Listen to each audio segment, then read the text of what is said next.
Hola amigos, nosotros somos Referente Podcast y queremos hablar hoy de ¿es importante congregarnos? ¡Comenzamos!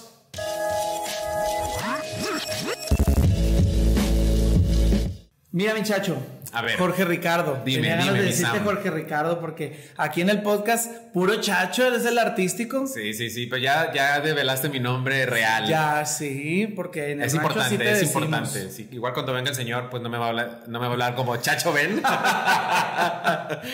Mira, mientras te arrebate. Como me diga. O sea, exactamente. Mira, chacho, es importante congregarnos, es importante permanecer a una comunidad de fe. Amén, a una iglesia, a un grupo, pues esto para algunas personas nos puede sonar bastante obvio, bastante lógico, pero no es así para todos, chacho.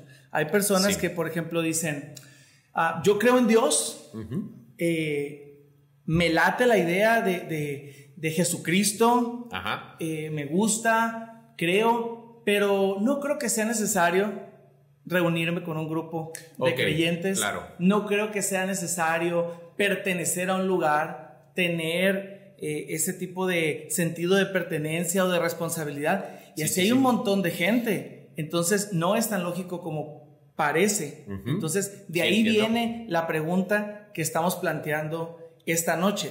Mira, dice la palabra de Dios que en el libro de Génesis, específicamente en el capítulo 2, verso 18, nuestro Dios, al ver que toda su creación era buena, creó al hombre del barro, de la tierra, y dijo, no es bueno que el hombre esté solo. Y bueno, haciendo una pequeña acotación, porque mucha gente puede interpretar este versículo, esta pequeña parte que tú acabas de mencionar, exclusivamente el hecho de que el hombre no esté solo, hablando particularmente de encontrar una mujer o de una pareja. Sí, tienes razón. Muchas veces utilizamos esta cita bíblica que acabo de compartir en un contexto de bodas o cuando alguien anda de cacería. Claro, Pero yo quisiera que lo viéramos desde el punto de vista que desde el principio nuestro Dios denota el carácter, la naturaleza social y congregacional del ser humano, y congregacional, exactamente. Entonces la razón por la que Dios crea también a Eva, no solamente por fines románticos, eróticos, que son fantásticos y están muy bien, son de parte de Dios, pero también por la idea de Dios de crear sociedades, y de crear familias. De la ayuda, porque la palabra de Dios nos dice que cuando crea a Eva, dice será ayuda idónea. Así es. No haciendo a un lado todo lo que tú comentabas de la parte erótica, la parte amorosa, la parte íntima, espiritual. y espiritual, hablando en el sentido de pareja o en el sentido moderno del matrimonio, pero sí como una ayuda. Como en una un ayuda social también, en un sentido de equipo. También Eclesiastés 4:9 dice que mejor son dos que uno, o más valen dos que uno, porque tienen mejor pago de su trabajo, de su fatiga. Y también lo entendemos a veces en un contexto de pareja romántica, amorosa, pero también yo quisiera que lo evaluáramos desde el punto de vista social, que es la intención de Dios que los seres humanos vivamos en sociedad, en comunión con Él, pero también en sociedad, en equipo, en complicidad con otras personas. No nomás en la familia, sino también en el terreno de lo espiritual. Por ahí se rumora, porque yo no encontré manera de comprobarlo, que en alguna ocasión Gandhi dijo que le gustaba la idea de Cristo, lo que no le latía eran los cristianos, así en resumidas cuentas. Y hay personas que sí les late Cristo, pero no los cristianos. Y aquí la cosa es de que pues les tenemos noticias. Tú no puedes tener una relación íntima conmigo si tú tienes una bronca con mi señora esposa. Exactamente. Entonces, y es verdad lo que tú comentas, porque en el sentido secular, por así decirlo, yo se lo he comentado a mi novia prometida, futura esposa. Aleluya.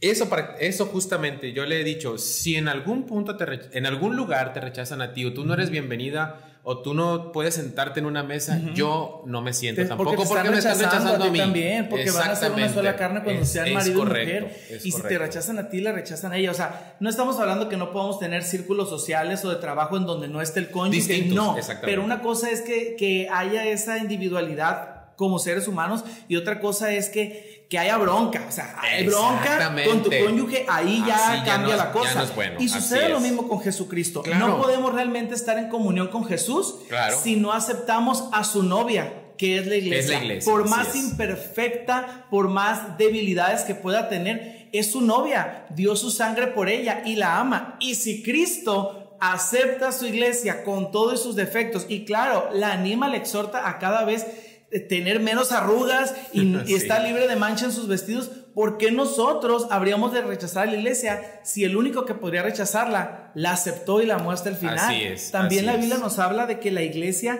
somos también un cuerpo.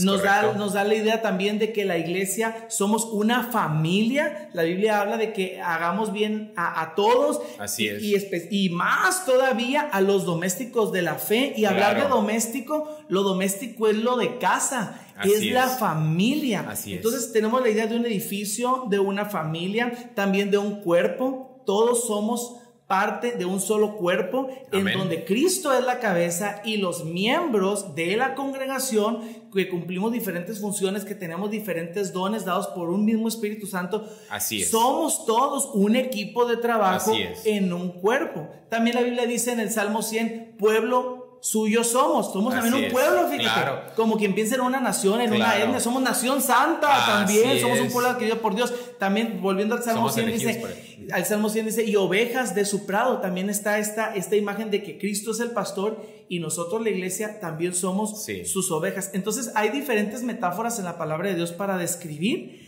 a la iglesia. Claro, y la palabra de Dios a lo largo de toda su extensión, en muchísimas ocasiones muestra esa importancia de trabajar en equipo, esa importancia, incluso aunque sean dos, aunque sea un par. En Mateo 19 es muy claro porque dice, donde estén dos o más congregados en mi nombre, ahí estoy yo entre ellos. Eso quiere decir que el Señor...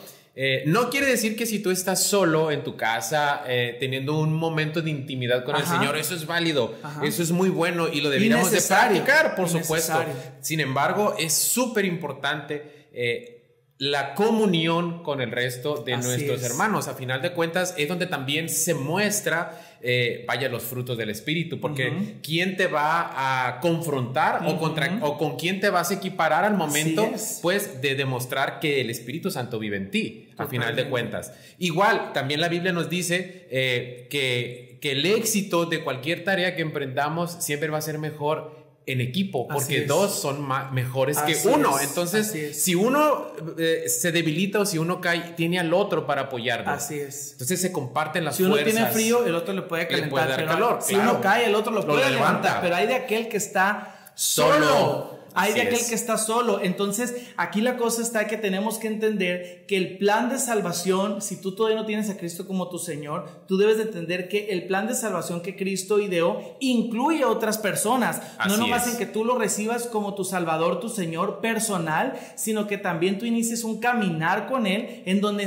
necesitas conectarte con otros creyentes. Claro. Otras personas que han tenido experiencias diferentes, pero con el mismo Jesús que los ha llevado a aceptarlo como su Salvador. Esa es la iglesia. Somos un conjunto de pecadores en recuperación, que tenemos en común, que hemos aceptado a un mismo Dios, que tenemos un solo Padre, y eso nos une. La sangre de Cristo nos une. Venimos de diferentes estratos socioeconómicos, académicos, tenemos diferentes intereses, pero nos une que Cristo nos ha rescatado. Entonces no se vale querer tener a Cristo sin querer a sus hijos. No se vale decir aquí que aquí estoy con todos mis hijos menos el de atrás. No, aquí todos somos una familia. Y así como en la familia carnal, a veces hay familiares de los que estamos muy orgullosos y hay familiares incómodos, pero es la tía y es el abuelo, es hasta tu hermano y lo tienes que amar. De esta misma manera la sangre de Cristo nos une y nos hace tolerarnos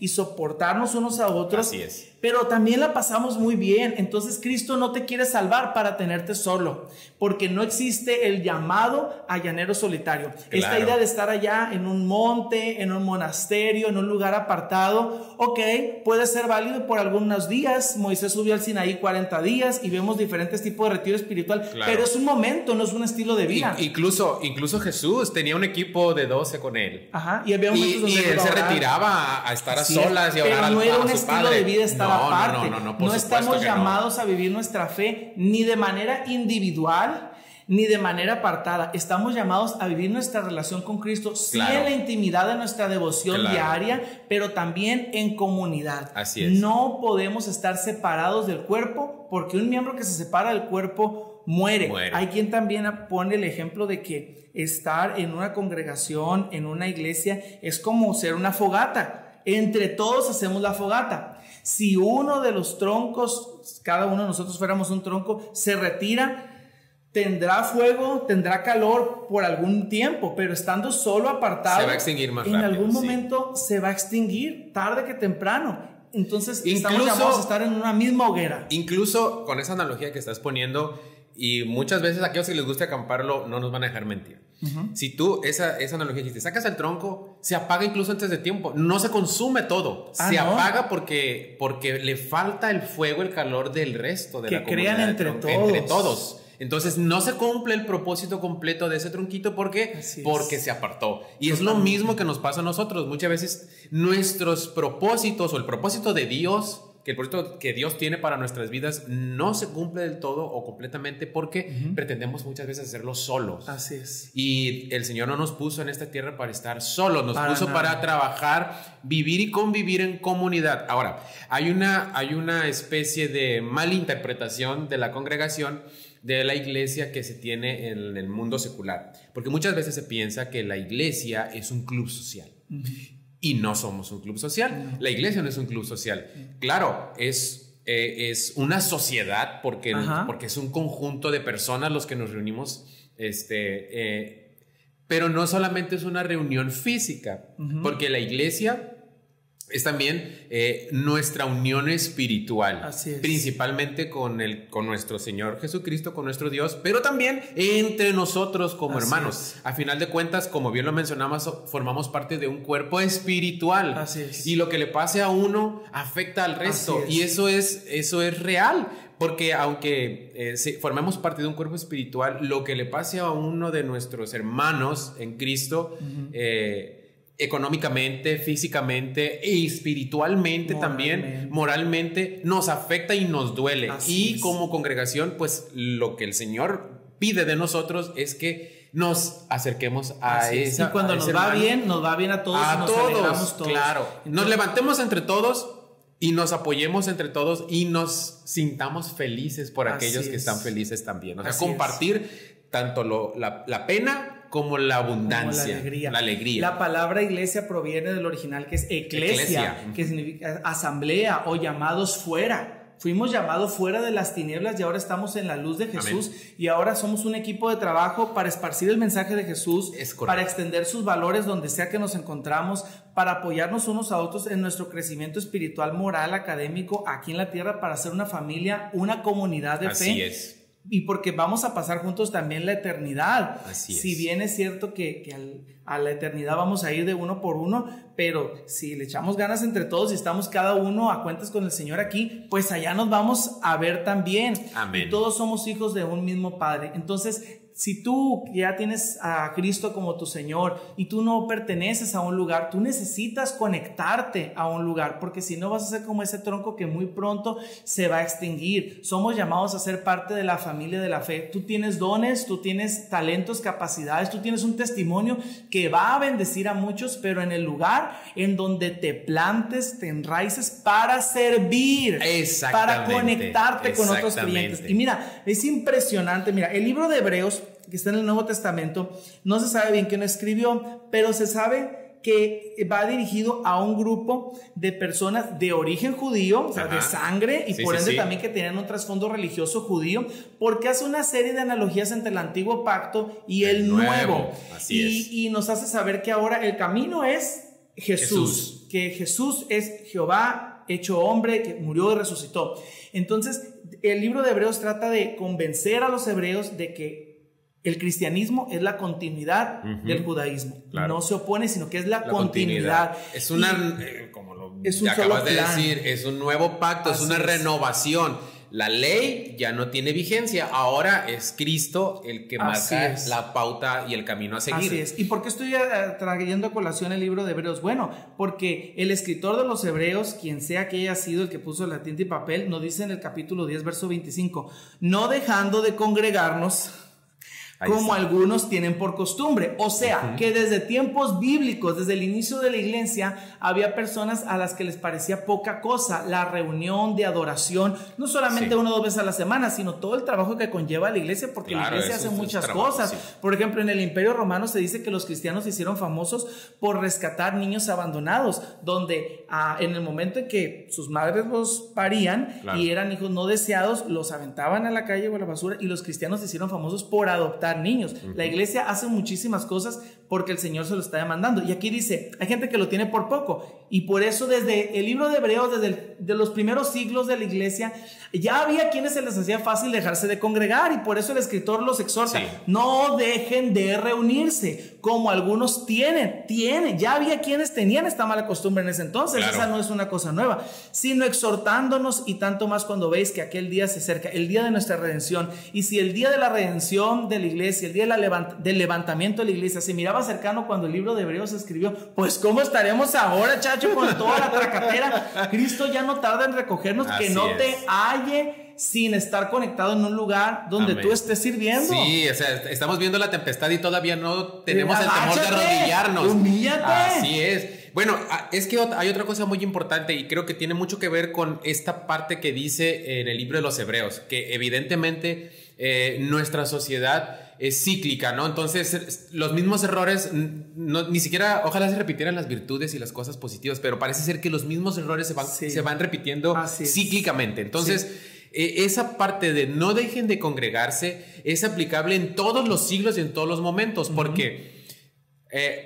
si tú que nos estás viendo ya has tenido una relación con Dios, el Señor te ha tocado tu corazón y quizás hayas sentido el Espíritu Santo, sin embargo, dejas de congregarte, dejas de conectarte también, porque la congregación de alguna manera fortalece, mejor dicho, ese hilo conductor, ese vínculo que tienes con el Señor.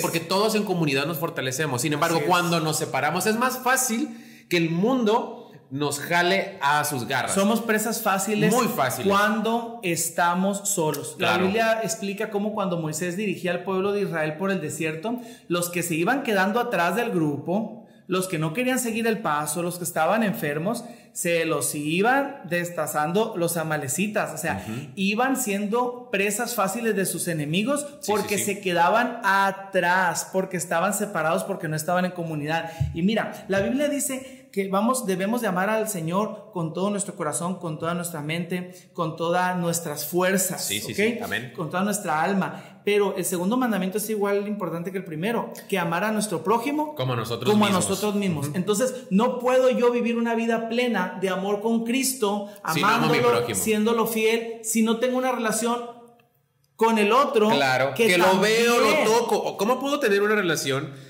con Dios, que es un ser intangible, y que no lo podemos ver? Lo podemos sentir, pero no lo podemos ver, y nos movemos por fe? Pero ¿cómo puedo tener una relación con alguien que no veo, que no toco, que no siento, palpo físicamente, que mis sentidos naturales no me lo muestran, si no puedo tener una relación de amor fraternal con quien puedo tocar, con quien puedo ver, a quien puedo escuchar? Quien puedo escuchar audiblemente, y que tiene en común conmigo esa misma relación con el Padre Celestial. Entonces, la relación que tenemos con Cristo está concatenada o está íntimamente vinculada con la relación que tenemos con el otro creyente. Así es. Con el otro creyente. Entonces, no existe el ministerio o el llamamiento del llanero solitario. Eso no es un cristiano. Eso no es lo que el Señor está demandando de sus hijos, de su pueblo, de sus ovejas. Claro. Ahora, hay otro punto importante que yo creo que vale la pena resaltar. Porque somos seres humanos. Y los seres humanos somos, carne en su totalidad, y cometemos muchos errores y tendemos muchas veces, sin darnos cuenta, a lastimar a otros, incluso con la pura ignorancia, por así decirlo. O sea, ¿a qué voy con esto? A que muchos de nosotros quizás en algún momento hemos sentido el deseo de alejarnos de la iglesia o que ya no queremos congregarnos quizás con el grupo o con la iglesia o con la congregación de toda nuestra vida. Nos congregamos porque alguien hizo algún comentario, porque alguien me vio feo, porque bueno, tú sabes. A final de cuentas eso pasa en cualquier contexto social, en nuestro trabajo, en nuestra escuela, etc. Sin embargo, no dejamos de ir porque tenemos que seguir trabajando, porque tenemos que estudiar y muchas veces soportamos a aquel que nos hace un poquito de ruido quizás, o ahí está y molesta y no nos deja en paz, nos deja tranquilos. Sin embargo, es muy fácil, al contrario de lo difícil que es dejar de ir a la oficina, que lo difícil que es dejar de ir a un salón de clases quizás, pero es muy fácil dejar de asistir a una iglesia. Yo creo que cuando a alguien se le hace fácil dejar de congregarse, y cuando hablamos de congregarnos no nomás nos referimos a que llegues a la hora del servicio y tomes tu lugar, te sientes y cuando termines bye. No, estamos hablando de que estás en un lugar donde estás sirviendo, donde eres parte de un equipo de trabajo para extender el reino de Dios en la tierra, no nomás ir y sentarte al culto. Es un lugar donde tú estás sirviendo, donde tú te estás desarrollando. Eres un miembro activo de tu congregación. A eso nos estamos refiriendo. Claro, que de hecho no nomás ir a misa y bye. Exhortamos a todos aquellos que nos escuchan a no ser miembros pasivos. No. O sea, ¿por qué? Porque si somos un cuerpo, yo creo que tú como médico, a lo mejor la analogía me va a decir que es una burrada, pero aquella cosa masa pasiva se convierte en un quiste, en un tumor ahí horrible cancerígeno. Entonces, mejor que no te conviertas en eso. Se atrofia. El miembro de la iglesia que no se está moviendo, que no usa sus talentos, sus dones, su tiempo, sus recursos para servir a Dios. Pues, ¿qué estás haciendo? O sea, se te van a echar a perder esos dones, esas capacidades. Así es. Ya no va a haber oportunidad de usarlas porque no aprovechas las que tienes ahora. Y mira, yo me perdí un poco, pero estuvo bien los comentarios que hicimos. Cuando a alguien se le hace fácil dejar de congregarse es porque no ha entendido que la razón de estar ahí es el agradecimiento a quien le salvó, es estar ahí para salvar a otros, para obtener uno más para Cristo, para desarrollarte, porque en la iglesia, mira, la Biblia dice que hierro con hierro se aguzan. Y es en la congregación local en donde tú te vas a desarrollar, te vas a pulir, vas a obtener amistades significativas, puedes encontrar incluso, como en nuestro caso, el tuyo y mío, el amor. Incluso el amor de tu vida, tu cónyuge, tiene que ser en una congregación. ¿Por qué? Supuesto. Porque tienes que compartir en primer lugar lo más importante en tu vida, que es el amor a Cristo Jesús. La convicción espiritual es muy importante para nosotros como cristianos. Si no compartimos el amor a si no Jesús, compartimos el número 1, no te podemos tener lo demás. ¿De qué sirve que compartamos el 2, 3 y el 4 y el 5? Es imposible. A final de cuentas,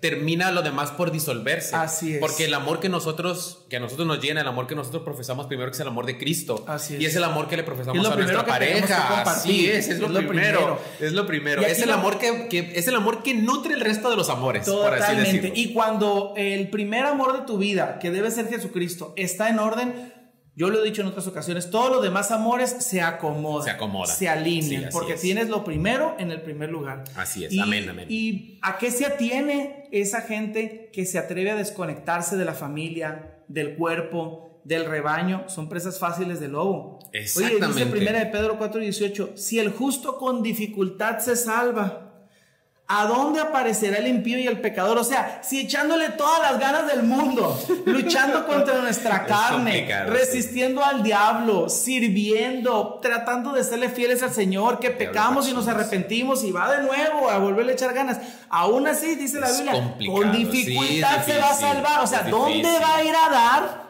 a alguien que dejó su lugar, que abandonó su familia, que dejó su puesto en este equipo de trabajo para el reino de Dios? Así es. O sea, ¿a qué se atienen los que dejan su lugar? No, regresa a casa ahora que es tiempo. Tu lugar nadie lo va a poder tomar porque tú eres único y ocupas un lugar único y especial, así como en tu familia, así como en tu matrimonio, acá en la casa de Dios. Nadie tiene por qué estar solo en su caminar con Cristo. Miren, incluso Juan, que vestía de pieles exóticas y pareciera ser solitario, tenía sus discípulos, tenía los suyos, tenía su grupito.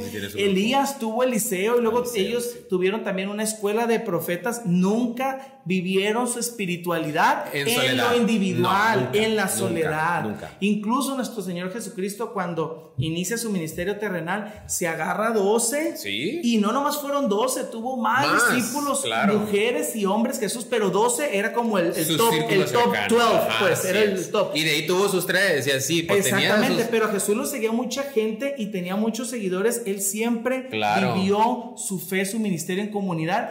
Y es lo que nos está llamando a hacer. El día del Pentecostés no había 2, 3. El día del Pentecostés había 120, porque el Señor siempre se quiere derramar, siempre se quiere manifestar para todos. En un grupo, en una comunidad. Y la iglesia es ese grupo donde nos alimentamos, donde caminamos juntos en fe, donde crecemos. Y estar en la iglesia es importante. Y miren, nosotros queremos pedir disculpas públicamente. Si algún miembro de una iglesia, de una congregación, te dañó, te decepcionó, nosotros te queremos pedir perdón a nombre de todas esas personas que te pudieron hacer daño. Ciertamente tú tienes que ver a Cristo en nosotros, lo debes de ver, pero nosotros a veces fallamos en cumplir nuestro deber de reflejar a Cristo como debemos, como sus hijos, como sus discípulos. Debes de saber que aunque nosotros debemos de reflejar y mostrarte con nuestras palabras y hechos a Jesús, a veces vamos a fallar en ese intento. Pero ¿sabes quién no va a fallar? Jesucristo. Así que acércate, porque al final quien te va a salvar es Jesús. El que te va a sostener es Jesús. Pero Él siempre va a exigir que la relación que tengamos con Él vaya directamente relacionada con la relación que Él tiene, que tengamos con Él, con su novia, con sus hijos, con sus ovejas. No podemos servir al Señor de manera solitaria. ¿Sabes cuál creo que debe ser la actitud adecuada? Más allá de decir correcto, la actitud adecuada para no caer en ese bache del sentimentalismo en una congregación. Y no es que esté mal tener sentimientos, evidentemente somos seres humanos, y cuando alguien hace algo que nos lastima, pues nos duele, nos acompañan siempre. Por supuesto.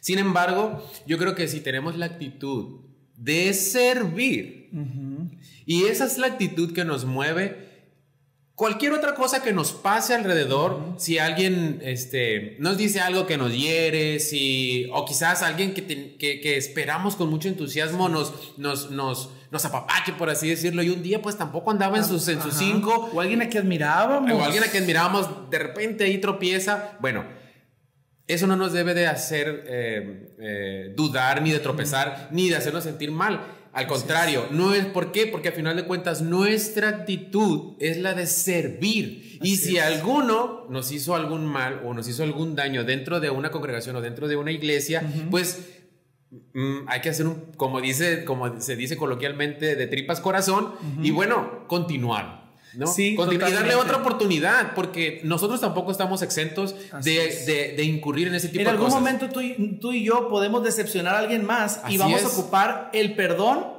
de esa persona que decepcionamos. Así que vale más darle ese perdón a alguien que nos pudo haber hecho un daño, y muchas veces a veces sin querer, sin querer. Yo creo que tenemos que recordar lo que dice la palabra de Dios, de que tenemos que tener puestos los ojos en Jesús, el autor y consumador de nuestra fe. Y yo te confieso una cosa, yo fui víctima durante mucho tiempo, y parte de mi alejamiento inicial, ya después ya fue por baquetonada, ¿verdad? Pero parte de mi alejamiento, mi pretexto para alejarme de la iglesia, alejarme de la congregación, fue eso.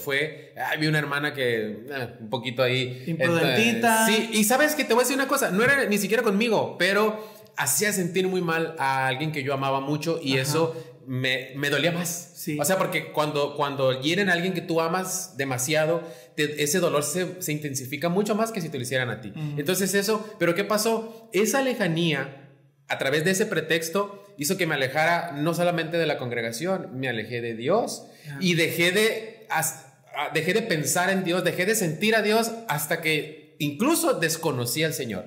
Y eso es algo terrible. Claro que Él tiene sus métodos para hacernos volver, y a veces pues no nos toca el alfarero, nos toca el herrero, que a puro mazo y fuego nos vuelve a traer.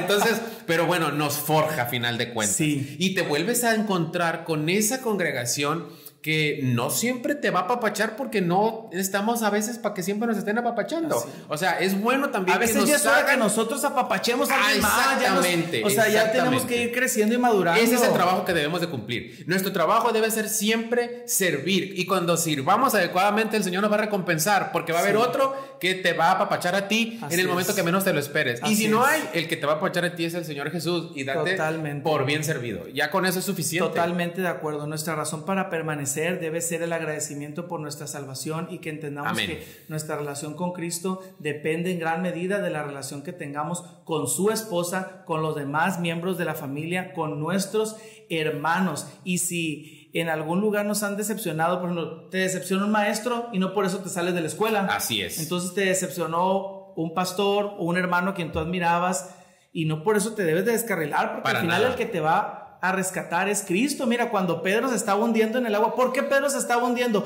Porque dejó de ver a Cristo. Así es, se concentró en otras cosas. Exacto, empezó a ver la tempestad, el viento. Estoy parado en el agua y no lo puedo creer. Y me hundo y se hundió. Pero mientras sus ojos estuvieron puestos en Jesús, Pedro caminó sobre el agua. Y de esa manera vamos a poder permanecer en el camino de Dios, creciendo y enraizándonos en Él, siendo sombra para otros cuando siempre tengamos los ojos puestos en Jesús. Y cuando tú amas realmente a Jesús, aprendes a amar a la iglesia. Claro, con sus fortalezas, con sus defectos, porque entiendes que la iglesia eres tú. Así es. A veces decimos, es que a la iglesia le falta, es que la iglesia no tiene. Y es lo que te falta a ti, es lo que no tienes tú. Lo que la iglesia no tiene, mejor digo, a Samuel le falta. Samuel no tiene, Samuel necesita, porque nosotros, la iglesia no es un edificio. No. La iglesia somos el cuerpo de Cristo. La iglesia somos tú y yo. Somos sus integrantes. Puede haber iglesias sin templo, puede haber iglesias sin atril, sin sonido. Sin nada. Mientras estemos tú y yo, hay iglesia. Entonces es súper importante el pertenecer a una familia de la fe, donde sirvamos,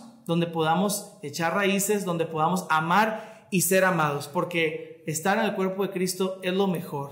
Es lo mejor, Chacho. Es lo mejor. Y bueno, pues con esas sabias palabras de mi hermano Sam, pues concluimos este episodio que estuvo, oye, se nos fue como agua, la verdad que estuvo muy intenso. Y se nos fue muy rápido. Pues bueno, les damos las gracias por habernos acompañado en este programazo de Muchas gracias, amigos, hermanos. Y estamos en sintonía. Hasta la próxima. ¡Congrégate!